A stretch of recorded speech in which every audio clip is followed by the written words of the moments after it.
முழு இலங்கையும் சுற்றுலாவை மையப்படுத்தி நாங்கள் ரெயின்லேயே பயணம் செய்து கொண்டு வரோம். அதில் பார்த்தீங்கன்னு சொன்னால் 2வது நாளாக நாங்கள் கொழும்புலேருந்து பெலியத்தை அப்படின்னு சொல்கிற தெற்கில் இருக்கிற இறுதி புகையிரத நிலையத்துக்கு தான் வந்திருக்கிறோம். ஸோ இந்த பெலியத்தை புகையிரத நிலையம் அது மட்டும் இல்லாமல் இங்கே இருக்கிற முக்கியமான பல விடயங்கள், இங்கே வார அழகான ரம்மியமான இயற்கை காட்சிகள் எல்லாத்தையுமே நாங்கள் காட்டப்போகிறோம். இந்த காணொலி இதுவரை யாருமே எடுக்காத ஒரு காணொலியாக இருக்குது. அதனால் நீங்கள் உங்களை ஆதரவை தாங்க. வாங்க வீடியோக்குள்ளே போகலாம். இதுதாங்க பிளாட்ஃபார்ம் டிக்கெட் எடுக்கிறது. வெளியாலேருந்து வந்தீங்கன்னு சொன்னால் வலது பக்கம் மூலையில் இருக்கிறது பிளாட்ஃபார்ம் டிக்கெட் எடுக்கிறது. வெளியால் வந்து பேங்க்குக்கு ஏடிஎம்லாம் இருக்குது. நீங்கள் வந்து கொமனாக வந்து எந்த ஏடிஎம்மாக இருந்தாலும் வந்து எடுத்துக்கொள்ளலாம். முடிந்தால் நாங்கள் வெளியே போகணும்னு சொன்னால் உங்களுக்கு நான் அதை பற்றின அந்த விளக்கத்தை காட்டுறேன். நீங்கள் என்ன இருக்குன்னு சொல்லி அதோட கேன்டீன் இருக்குது. இங்கே உங்களுக்கு தேவைன்னு சொன்னால் நாங்கள் வந்து சாப்பிட்டு கொள்ளலாம். எங்களை பக்கத்தில் கேன்டீனெல்லாம் இருக்குது.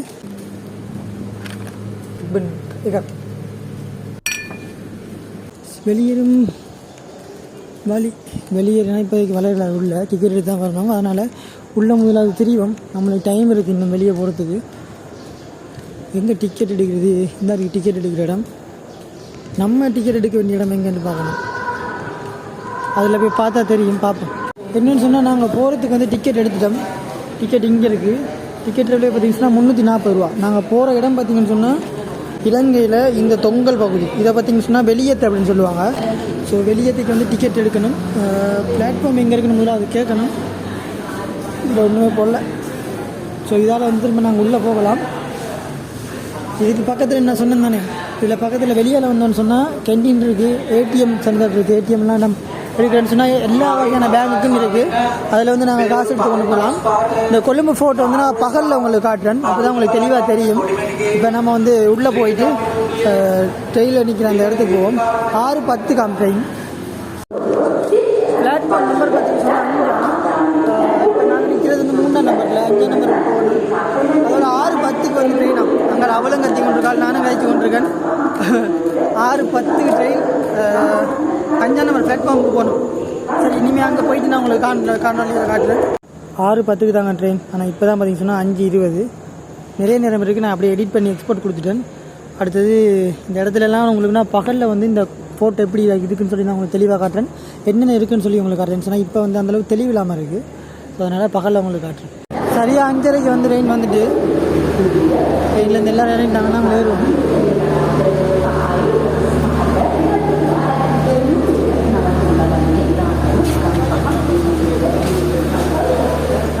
சொன்னால் நாங்கள் வந்து 6:10 தான் ட்ரெயின் இருக்குதுன்னு சொல்லியிருந்தாங்க. ஆனால் 5:30 வந்த ட்ரெயினில் எனக்கு பக்கத்தில் இருந்த அம்மா சொல்லிட்டாங்க, இந்த ட்ரெயின் தான் பெலிகந்தைக்கு போகிற ட்ரெயின்.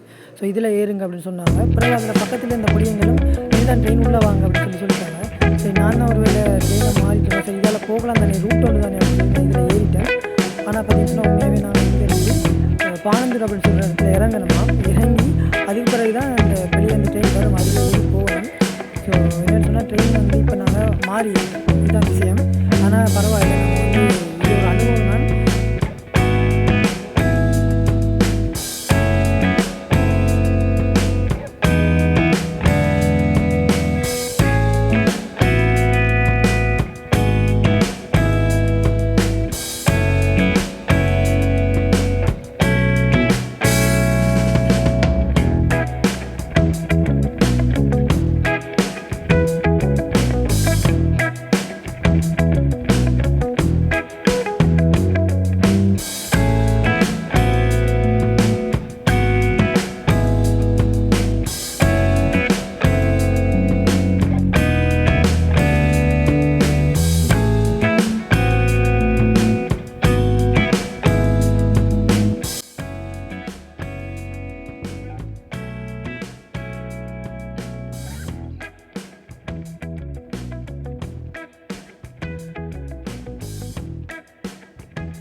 என்னன்னு சொன்னால் இலங்கையில் கடற்கரை ஓரமாக ரயில்வே போகிற ஒரு பாதை தான் இது. இந்த இடத்த நிறைய பேர் இந்தியாக்கள் இருக்கிறார்கள், நிறைய பேர் வந்து ரீல்ஸில் தான் பார்த்துருப்பீங்க. அந்த இடம் இது தான். கடற்கரை ஓரமாக ரயிலில் பயணம் செய்கிற ஒரு வித்தியாசமான அனுபவத்தை கொண்ட ஒரு பயணம் தான் வந்து இது. இந்த காட்சி பார்த்திங்கன்னு சொன்னால் மிகவும் அற்புதமாக இருக்கும். இயற்கையோடு நம்ம வந்து ரயில் பயணத்தை அனுபவிக்கலாம். அதோட இப்போ நாங்கள் நிற்கிற பகுதி வெள்ளவத்தை அப்படின்னு சொல்கிற ஒரு பகுதி. இந்த இடத்துல தான் யாழ்ப்பாண தமிழர்கள் அதிக அளவில் செல்வ வாழக்கூடிய ஒரு பகுதி கொழும்பை பொறுத்த வரைக்கும். ஸோ இந்த இடம் முற்றுமுழுதாக யாழ்ப்பாணம், குட்டி யாழ்ப்பாணம் தான் சொல்லுவாங்க இந்த வெள்ளவத்தையை. உலகத்தில் பீச்சும் வந்து புகழ்பெற்று தான் காணப்படுது. இதுதான் அந்த கடற்கரை ஓரங்கள் எல்லாமே. கடற்கரை ஓரமாகவே ரெயின் பண்ணுங்கிறது வந்து உண்மையாகவே ஒரு அழகு தான். அதை வந்து காலை பொழுதில் வந்து சூரியன் உதிக்கும் பொழுது போகிறதுங்கிறது வந்து இன்னும் அழகு இருக்குது. நாங்கள் வந்து அப்படியே இந்த கடற்கரை காற்று வாங்கி கொண்டு ரயிலில் பயணம் செய்து கொண்டிருப்போம்.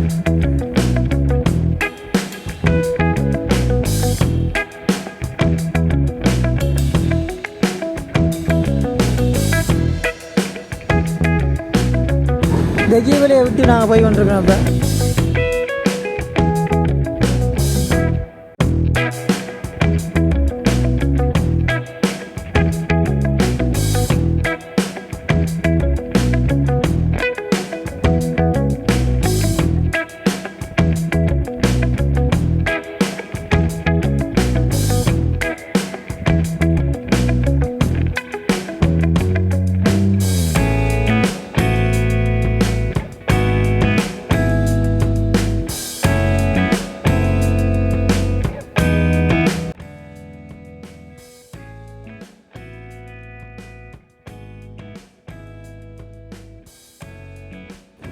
இப்போ ரயில் பயணம் வந்து எந்தளவுக்கு அழகோ அந்தளவுக்கு ஆபத்தும் இருக்குங்க உண்மையாகவே.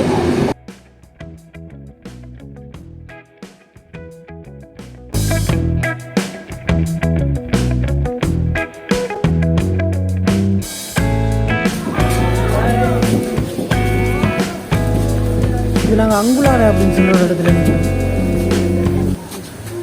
என்னென்னா அந்த அக்கா ரெயின் போகிற போகுதுன்னு சொல்லிட்டு அவசரத்தில் ஓடி வந்து அதில் தடுக்கி விழ பார்த்தா அப்படி நேராக தண்டவாளத்துக்குலாம் போயிருப்பா. நல்ல வேலை அந்த தூணை பிடிச்சிட்டா. இப்போ நாங்கள் வந்து அங்குரான் அப்படின்னு சொல்கிற ஒரு இடத்துல இருக்கோம்.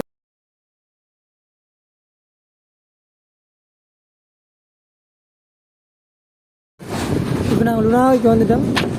அடுத்து தான் மொரட்டுவேன் சொல்ல வார்த்தை இல்லைங்க. கட்டாயம் வந்து ஸ்ரீலங்காவில் வந்து ரயிலில் வந்து பயணம் செய்து பாருங்கள். ஸ்ரீலங்கா முழுக்க வேறு ஒரு எக்ஸ்பீரியன்ஸாக இருக்குது. ஆனால் பாதுகாப்பாக இருக்கணுங்க, அதுதான் ரொம்ப முக்கியம். அது மாதிரி இப்போ இந்த டிக்கெட்டுகள் இருக்குது தானே, என்னை பொறுத்த வரைக்கும் நீங்கள் வந்து இங்கே இருக்கிற அந்த தமிழ் பேரை நேம் போர்டை வாசிக்காங்க. இங்கிலீஷில் எழுதியே வாசிங்க. தமிழில் பார்த்தீங்கன்னா கஷ்டப்படுவீங்க. நான் இப்போ அப்படி தான் கஷ்டப்பட்டுருக்கேன் தமிழ் எழுதுகிறேன். ஸோ அதுக்கடுத்து பார்த்தீங்கன்னு சொன்னால் ஆட்கள்கிட்ட பேச்சை கேட்குறத குறைக்கணும் முதலாவது. ஏன்னா இங்கே நிறைய பேருக்கு சரியான விஷயம் தெரியல. அவங்கவுங்களாம் மாற்றி மாற்றி சொல்லி நம்மளை அலக்கழிச்சுவாங்க. ஸ்டேஷனில் கருத்து டைமை கருத்து நம்ம ஏறி போக வேண்டியதான். ஸோ அதனால் இந்த விஷயத்தில் கொஞ்சம் கவனமாக இருந்துக்கொள்வாங்க. நான் இப்போ அனுபவப்படுதல் இந்த பிள்ளைய விடக்கூடாதுன்னு நினைக்கிறேன். அவ்வளோதான்.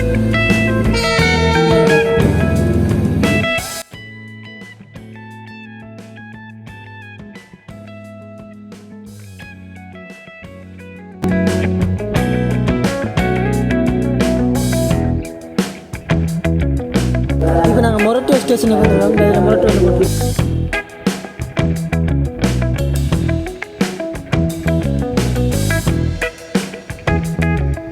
இதில் வந்து இந்த ஸ்ரீலங்கா ரயில்வே டூரிசத்தில் அழகான பிக்சர்ஸ் எல்லாம் வந்து போட்டுருக்காங்க. இதில்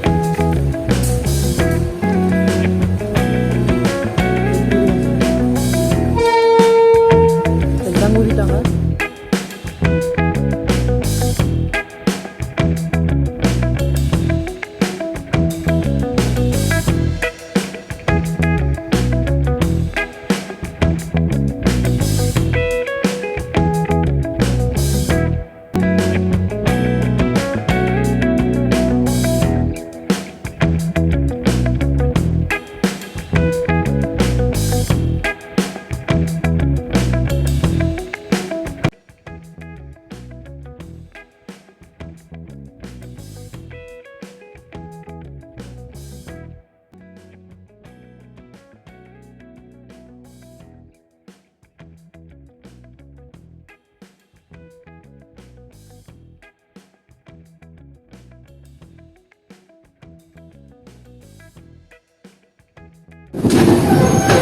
லாஸ்ட்டாக நாங்கள் பானந்தூருக்கு வந்துட்டாங்க.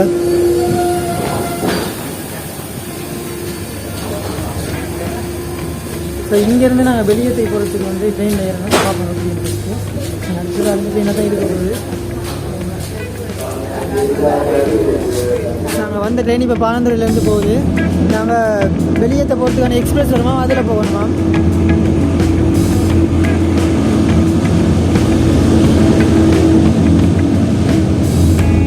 இதுதாங்க பானந்தூர் ரயில்வே ஸ்டேஷன்.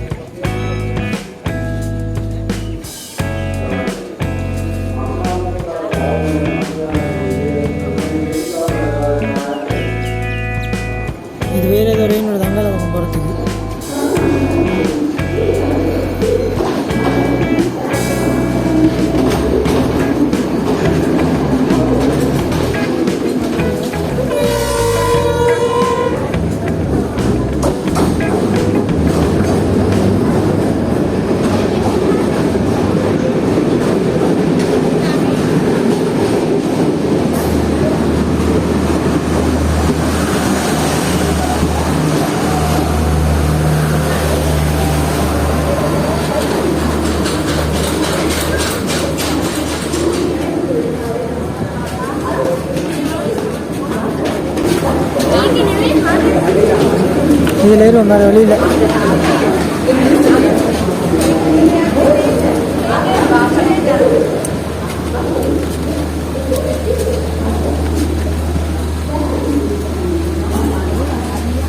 வெளியேட்டு வெளியேட்டு வெளியேட்டு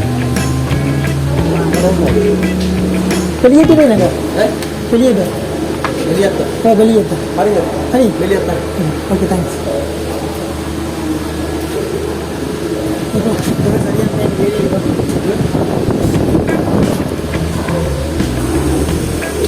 பக்கத்து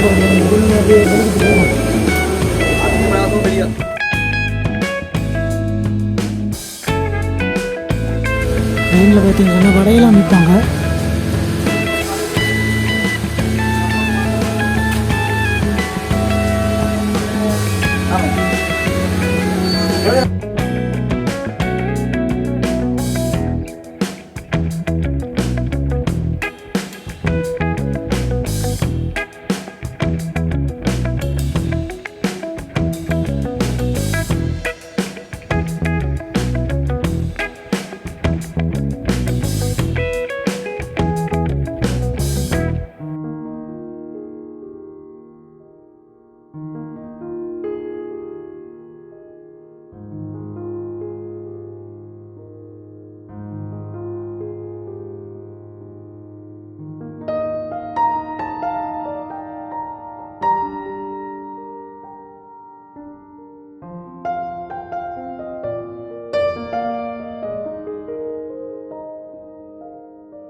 இப்போ நாங்கள் ஹிக்கடுவான்னு சொல்கிற ஒரு இடத்துல இருக்கோம். டைமு பார்த்தீங்கன்னு சொன்னால் சரியாக 8:29. இங்கே ரிவர் ஊதிர விசில் சத்தம் இருக்குல்ல, கொடியாட்டு இருக்கும். வெற்றி கொடி கட்டி பச்சையில் முட்டும் படையிட்டு முட்டும் படையின படையப்பா டிங் டிங். நம்ம அப்படி தான் கிளம்பிட்டு இருக்கோம். இங்கே நடக்கிறதுக்குள்ள நம்மளுக்கு நகைச்சுவையாகவே இருக்கு. கிக்கடுவேன்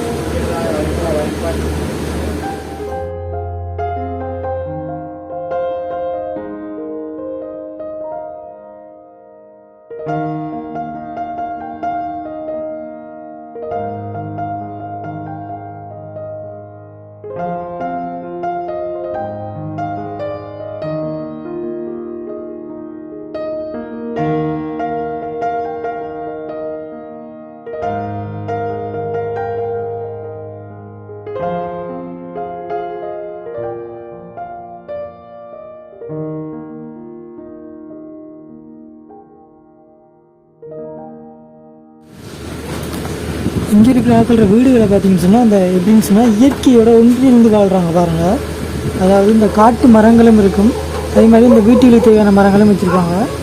அது என்ன சொல்கிறது, ஒரு செழுமையாக பசுமையாக ஒரு வாழ்க்கை வாழ்கிறாங்க இங்கெல்லாம். கூடுதலாக நாங்கள்லாம் என்ன செய்வோம்னா, புதிய நான் இல்லை கூடுதலாக ஆட்கள் என்ன செய்வாங்கன்னா வீட்டுக்கு தேவையான மரங்கள் மட்டும் தான் வைப்பாங்க. ஆனால் இவங்க அப்படி இல்லை, வீட்டை சுற்றி நிறைய மரங்கள் வச்சு அதில் வந்து ரொம்பவும் செழுமையாக வாழ்வாங்க. என்ன சொல்கிறது, உங்களுக்கு தெரியும் புரியும்னு நினைக்கிறேன். அப்படியான ஒரு இயற்கையான ஒரு சூழலை இந்தியாவில் கேரளா மாதிரி, கேரளாவில் எப்படி மக்கள் வந்து இயற்கையாக வாழ்வாங்களோ அதே மாதிரி இங்கேயும் பார்த்திங்கன்னு சொன்னால் இங்கே நிறைய சிங்கள மக்கள் வரக்கூடிய பகுதிகளில் பார்த்திங்கன்னு சொன்னால் இப்படி தான் இயற்கையில் தான் வாழ்வாங்க. அது வந்து ஒரு நல்ல ஒரு விடயம்.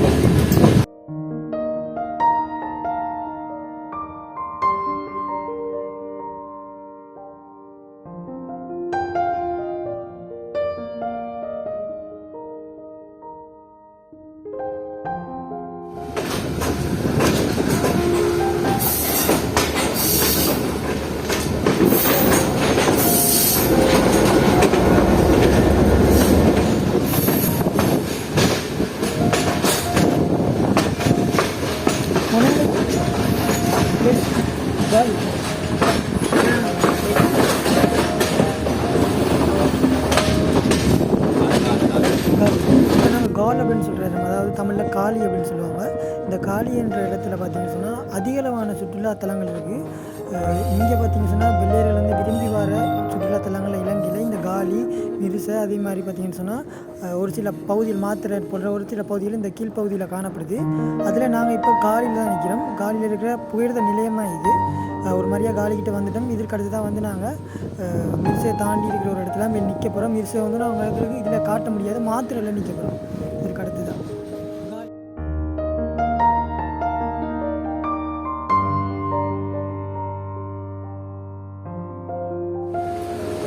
පළමුවන වේදිකාවට පැමිණියේ මරදාන සිට දෙලිය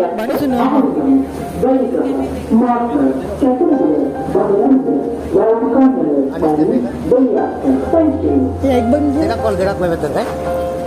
Kira. Siap. Ai Nescafe dek. Ai dem Nescafe dek. சரி, தேங்க்யூ. வாங்கியாச்சு. 100 ரூபாயும் ஒரு முட்டபனேஸ். இங்கெல்லாம் வந்து காலியில் இருக்கிற மிச்சம் எங்கள் தலைமுடியை பார்த்து மிரள்றாங்க. என்ன செயின் எடுக்க போகிறாங்களோ இல்லை, உள்ளே போய் சாப்பிடுவோம். நாங்கள் இப்போ காலியிலேருந்து புறப்பட்டோம்.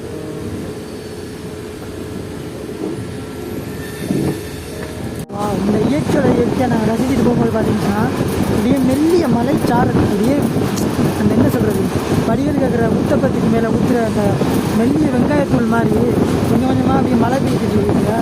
வேறு லெவல் வைபாக இருக்குது பாருங்கள். அந்த கிரீனிஸில் அப்படியே வந்து இந்த மழை திரும்போது அது எப்படி சொல்கிறது, அந்த இதமான புள்ளி காற்றுக்கும் நம்ம போகிற பயணத்துக்கும் இப்போ மட்டும் இளையராஜா சாரோட பாட்டு கேட்டால் சொருக்கம் தான். செம்ம கிளைமேட் இல்லை.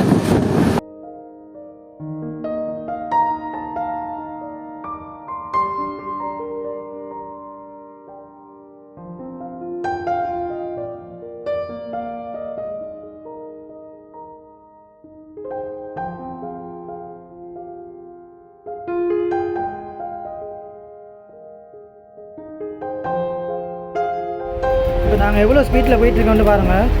95, 94, 93. இப்போ ஸ்பீடை குறைக்கிறாங்க. 94, 92 போயிட்டுருக்காங்க ஸ்பீட் கிலோமீட்டர் ஹவர்ஸில்.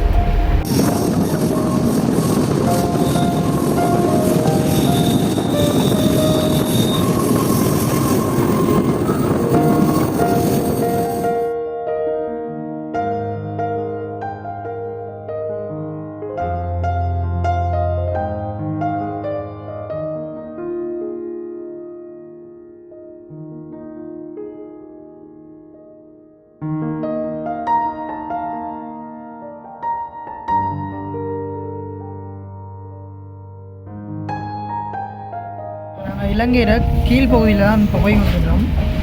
ஸோ வந்து இங்கேருந்து ஆரம்பிச்சு நாங்கள், அதாவது கொழும்புலேருந்து இப்போ இங்கே வந்துட்டோம். அடுத்தது பார்த்திங்க சொன்னால் மிருசை. இதுதான் வந்து இலங்கையில் இருக்கிற மிகவும் சுற்றுலாத்தலங்களில் முக்கியமாக ஒன்றாக காணப்படுது.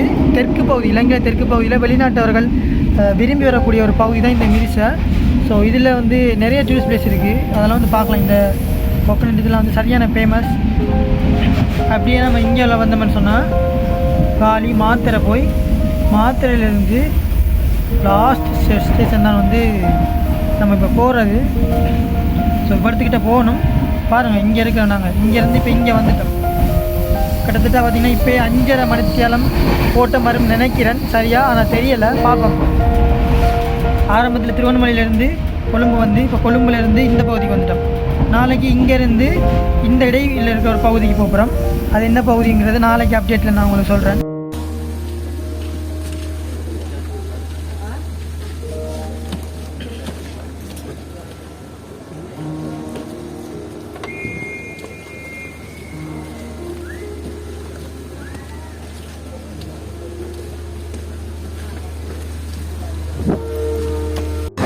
ஒரு விஷயம் சொல்லணும், நீங்கள் யாராவது இயற்கை விரும்பியாக இருக்கீங்க, உங்களுக்கு ட்ராவல் ரொம்ப பிடிக்கும், நான் வந்து மலையம ஸ்ரீலங்காவுக்கு வந்து ரயில்வே ஜேர்னியை வந்து என்ஜாய் பண்ணி பாருங்கள். நிச்சயமாக வாயை பிளக்கிற அளவுக்கு தான் இருக்குது இது எல்லாமே. இந்தியாவில் பகுதியில் சொன்னால் அழகான ரம்மியமான காட்சிகள் நிறையவே இருக்குது. அது மட்டும் இல்லாமல் பார்த்தீங்கன்னு சொன்னால் மண் சரிவுகள் அதிக அளவில் இடம்பெறக்கூடிய இடங்கள் தான் இது எல்லாமே. அதனால் பார்த்தீங்கன்னு சொன்னால் இந்த ரயில் வந்து போகிற இடம் பார்த்தீங்கன்னு சொன்னால் இந்தளவுக்கு அழகாக வந்து அவங்க வந்து பாதுகாப்பாக செய்திருக்காங்கன்னு சொல்லி உங்களுக்கு பார்க்க தெரியும். சில மண் சரிவுடைய இடங்களுக்கு பார்த்தீங்கன்னு சொன்னால் சீமெந்துகளால் வந்து கட்டி சில இதுகளுக்கு வித்தியாசமான இதெல்லாம் செய்திருக்காங்க. அதெல்லாம் நீங்கள் போக போக பார்ப்பீங்க. இங்கே பாருங்க அழகான அள்ளி தெளிக்குது. டிவிலெலாம் பார்க்குறவங்களுக்கு அப்படி இருக்குமே இந்த வியூ. ஆனால் கிளாரிட்டி தான் அப்படி இருக்குமோ தெரியாது ஃபோனில் எடுக்கிறத. பார்ப்போம், என்னால் முடிஞ்ச அளவுக்கு எடிட் பண்ணி அட்ஜஸ்ட் பண்ணுவோம். சான்ஸே இல்லை.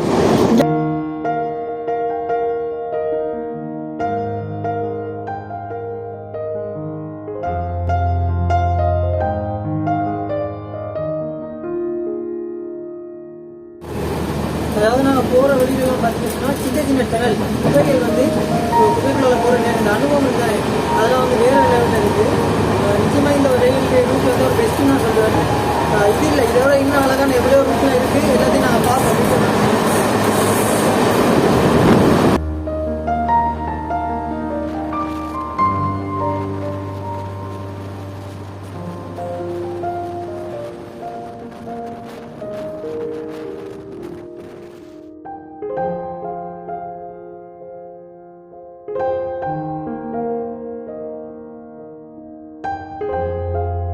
இங்கே இருக்கிற ஒவ்வொரு சிங்கிள் இடங்கள்லையும் பார்த்தீங்கன்னு சொன்னால் ரயில்வே ஸ்டேஷன் புதுசாக போட்டிருக்காங்க. அது வந்து எவ்வளோ டெவலப்பாக போட்டிருக்காங்கன்னு பாருங்கள். உண்மையாகவே சாதாரணமாக போட்டிருக்கலாம்ல, ஆனால் பாருங்கள் எவ்வளோ டெவலப்மெண்ட்டாக போட்டு அதில் எவ்வளோ மக்கள் வந்து போயிட்டு வராங்கன்னு பாருங்கள். ஸோ அப்படி வந்து சின்ன கிராமங்களாக இருந்தாலும் அந்த கிராமத்துக்கு தேவையான உட்கட்டமைப்பு வசதிகள் பார்த்திங்கன்னு சொன்னால் இந்த புகையிரத சேவை வந்து ஒரு தரமாக இருக்குது அப்படி தான் சொல்லணும். இயற்கை அள்ளி தெளிக்குதுங்க. அங்கே ஒரு விளாகர் இருக்காரு. அள்ளி செல்லும் நான் இங்கே இதில் பள்ளத்தாக்கு சரியா, பள்ளத்தாக்கில் தான் நாங்கள் வந்து உயரத்தில் போய் கொண்டிருக்கோம். இங்கே பாருங்க கீழே பள்ளத்தாக்கு அப்படி இருக்கு. இங்கே மாறி சிவப்புரை காட்டியிருக்காங்க. காட்டிட்டு வரா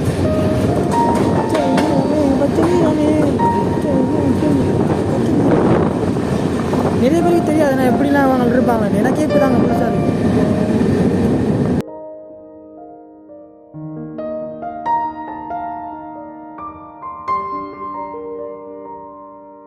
பாருங்க மண் சரிவு வரக்கூடாதுன்னு சொல்லி போட்டிருக்காங்க.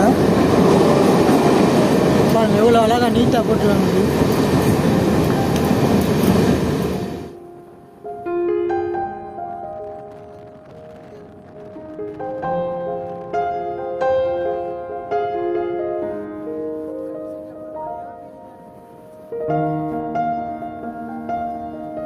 இந்த ஊரை பாருங்கள், மேலே வந்து ஒரு குட்டி உயரமான மலையில் அமைஞ்சிருக்கு.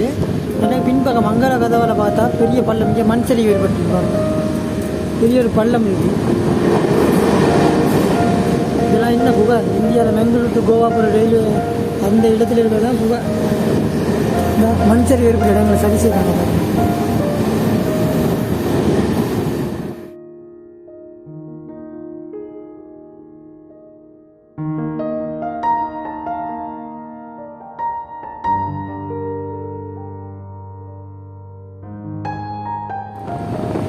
அதாவது மக்களே, நாங்கள் வந்து இப்போ இலங்கையில் தெற்கு பகுதியில் கடைசி பகுதியில் இருக்கக்கூடிய ஒரு ரயில்வே ஸ்டேஷனில் நிற்கிறோம். வெற்றிகரமாக வந்து சேர்ந்துருக்கோம். பார்ப்போம். நாங்கள் இதுதான் லாஸ்ட் ட்ரெயின் அப்படியே மக்கள் இறங்குறாங்க. நாங்கள் இறங்குறோம்.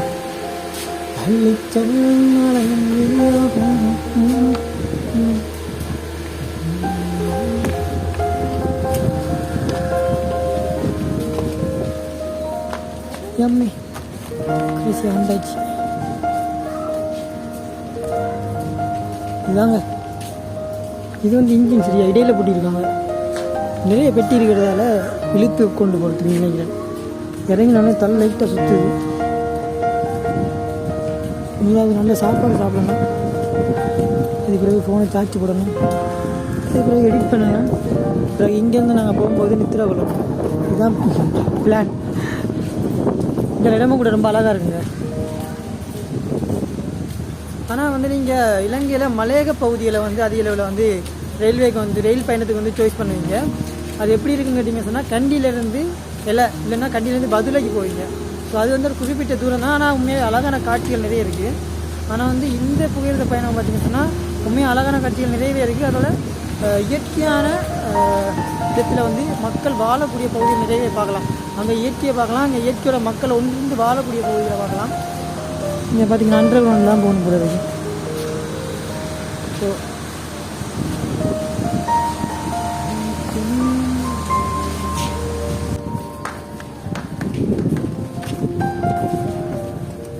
இந்தியாவில் மெட்ரோ ட்ரெயின் சிஸ்டம் மாதிரியே இருக்குது பாருங்கள், அண்டர் கிரவுண்டாக சொல்லி. ஆனால் இது மெட்ரோ இல்லை நினைக்கிறேன். ஃப்யூச்சரில் வந்து அதையும் யோசித்து வந்து இதை டெவலப் பண்ணியிருப்பாங்கன்னு நினைக்கிறேன். சொன்னால் இதெல்லாம் இப்போ புதுசாக போட்ட ரயில்வே என்னபடியாக ஃப்யூச்சரை யோசித்து வந்து மெட்ரோக்காகவும் இந்த வந்து செய்திருக்கலாம். மேபி ஸ்ரீலங்கா இன்னும் அந்தளவு டெவலப் ஆகலை அப்படின்னு சொன்னாலும் வாய்ப்புகள் நிறையவே இருக்குது. இந்த இது அந்த மெட்ரோ சிஸ்டம் மாதிரியே இருக்குது. இந்த கும்புரிட்டாக இருக்குது பாருங்க, எல்லோரும் போகிறாங்க, நம்மளும் போகிறோம். இது வந்து அந்த எப்படி சொல்கிற வண்டியில் வருவாங்க அவங்க வந்து போகிறதுக்கு.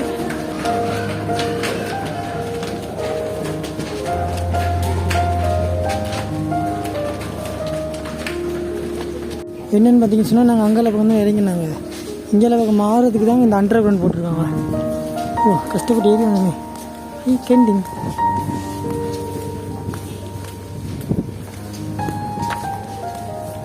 இப்போ ஸ்டேஷனில் போய்ட்டு நெக்ஸ்ட் ட்ரெயின் எப்போ இங்கேருந்து கொழம்பு போகுது அப்படின்னு வந்து நம்ம கேட்கணும். கேட்டுட்டு அதுக்கு பிறகு நாங்கள் வந்து சாப்பிடணும். அதுக்கு பிறகு ஃபோனை சார்ஜ் போடக்கூடிய இடம் எங்கே இருக்குன்னு தேடணும்.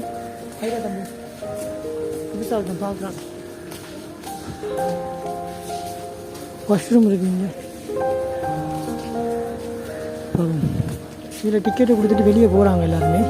நான் வந்து வெளியே போகலை, நான் உள்ளே தான் நிற்க போகிறேன்.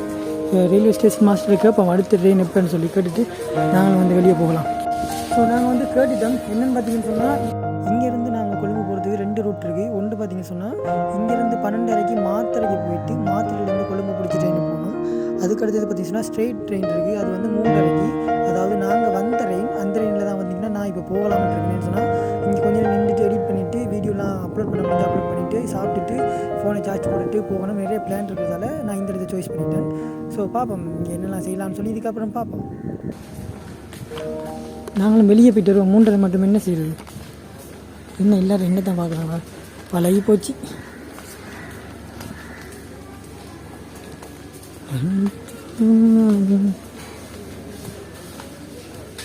வெளியே போனால் திரும்ப திப்பத்தி எடுக்க வரணும் போல இருக்கு. 3:30 நாங்கள் இந்தியாவில் போயிட்டு அப்படியே வருவோம் பார்த்துட்டு.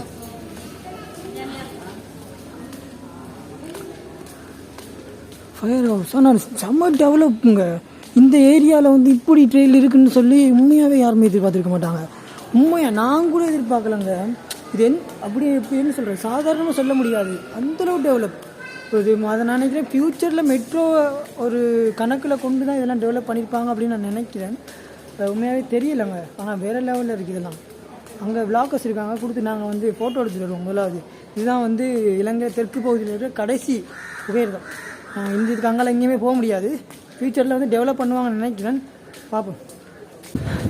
நாங்கள் இதான் வெளியே போகிறது எல்லாம் வெளியே போயிட்டுருக்காங்க பாருங்க. அப்பா அருளிச்செல்லம் வெளியும் கண்ணம்மா கண்ணம்மா நீனு வாங்க போலாமா.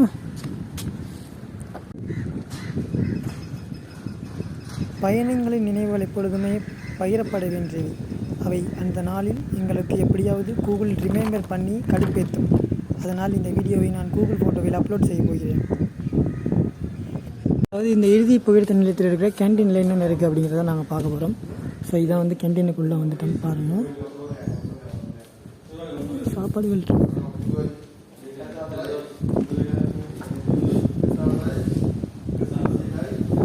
எல்லாம் 100 ரூபா 80 ரூபா 50 ரூபா அப்படி தான் இருக்குது. இங்கே பிஸ்கெட் ஐட்டம் வந்து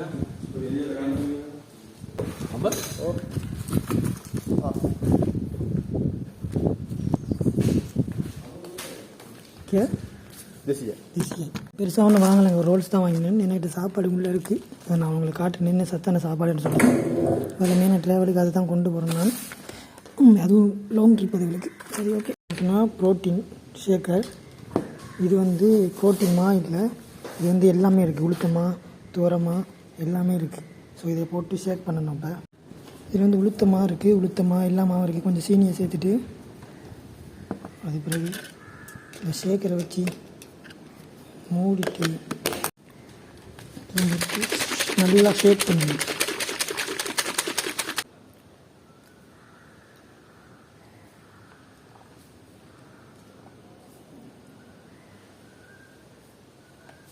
ஆக்கள்கிட்ட இந்த ரயில்வே ஸ்டேஷனில் சிறப்பு என்ன இருக்குது அப்படின்னு கேட்டேன்.